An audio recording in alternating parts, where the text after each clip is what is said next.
जो पहला कलमा बोला गया वो माफी का कलमा था। आए मेरे साथ निकाले लूका रसूल की माफ पर लिखी गई है मुकद्दस उसका 23 बाब और उसकी 34 आयत खुदा के कलाम में से पढ़ेंगे।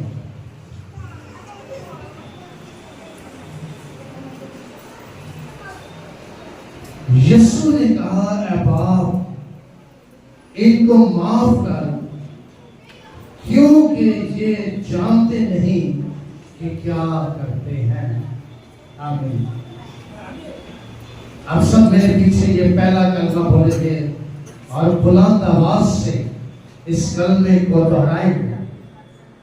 यीशु ने कहा, ऐ बाप इनको माफ कर, क्योंकि ये जानते नहीं कि क्या करते हैं। आमीन। ये माफी का कलमा है। जब यीशु मसीह को सलीब पर दिया गया तो उसने पहला कलमा अपना इरशाद फरमाया कि ऐ बाप इनको माफ कर, क्योंकि ये नहीं जानते कि ये क्या करते हैं। क्योंकि जब यीशु को मसलूब किया जा रहा था तो लोग ये जानते नहीं थे कि ये कादिर मुतलक है, ये ही खुदावंदों का खुदा है, ये अल्फा ओमेगा अव्वल और आखिर है, यही खुदावंदों का खुदा और वाहिद यीशु मसीह है जिसको हम मसलूब कर रहे हैं। वही चीज से गाफिल थे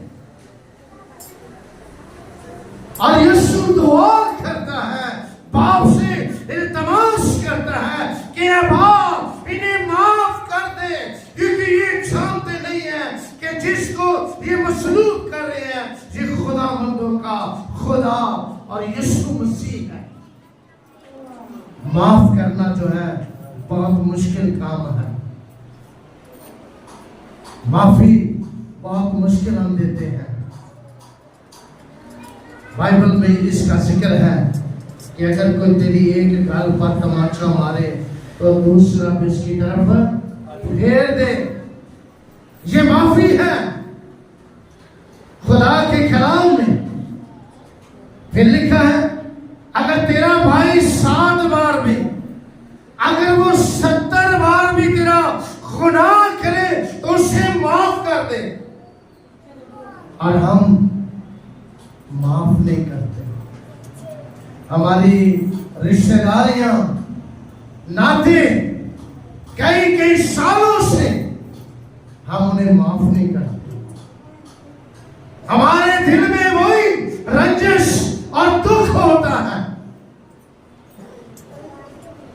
लेकिन यीशु मसीह जो खुदावंदों का खुदा है, जो बादशाहों का बादशाह है, वो सलीब पर भी उन्हें माफ करता है। जो उसके हाथ और पांव में क्या लगा रहे हैं? कील ठोक रहे हैं।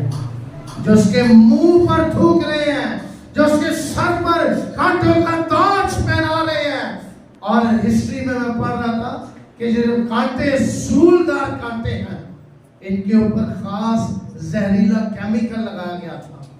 उस केमिकल से जैसे वो सलाखें इंसान के दिमाग में घुसती हैं तो इंसान की याद जो है वो कमजोर हो जाती है, इंसान हवा से भागता हो जाता है।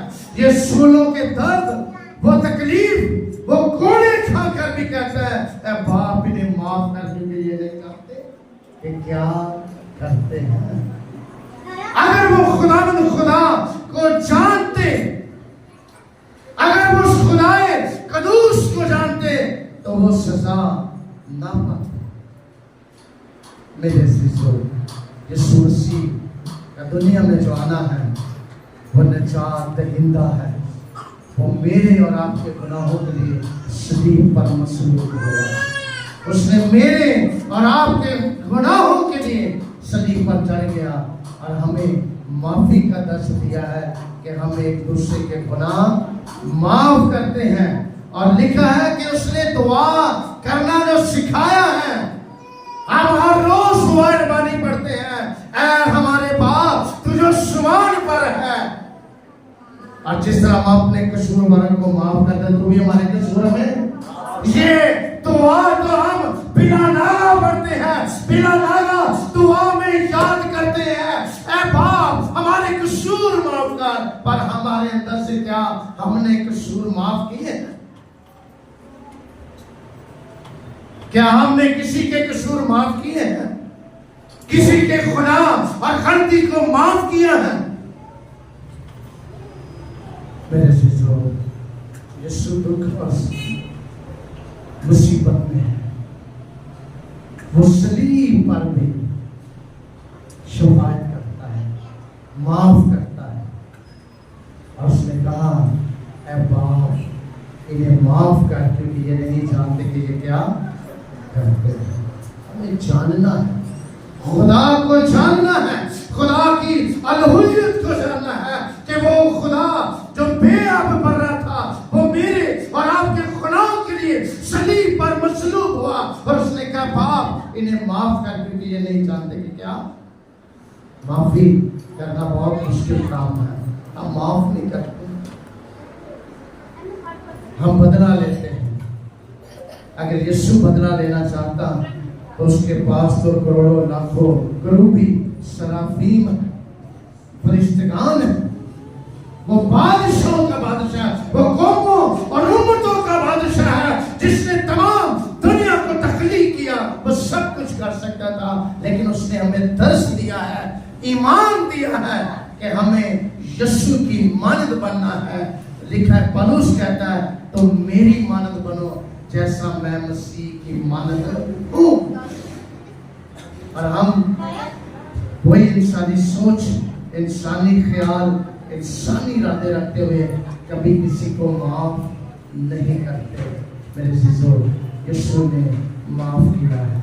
हमारे अंदर भी माफी, हलीमी होनी चाहिए। अगर कोई हमारा गुनाह करे तो हमें उसको माफ करने की जरूरत है। यीशु ने कहा, ऐ बाप इन्हें माफ कर, क्योंकि ये नहीं जानते कि क्या करते हैं। God bless you.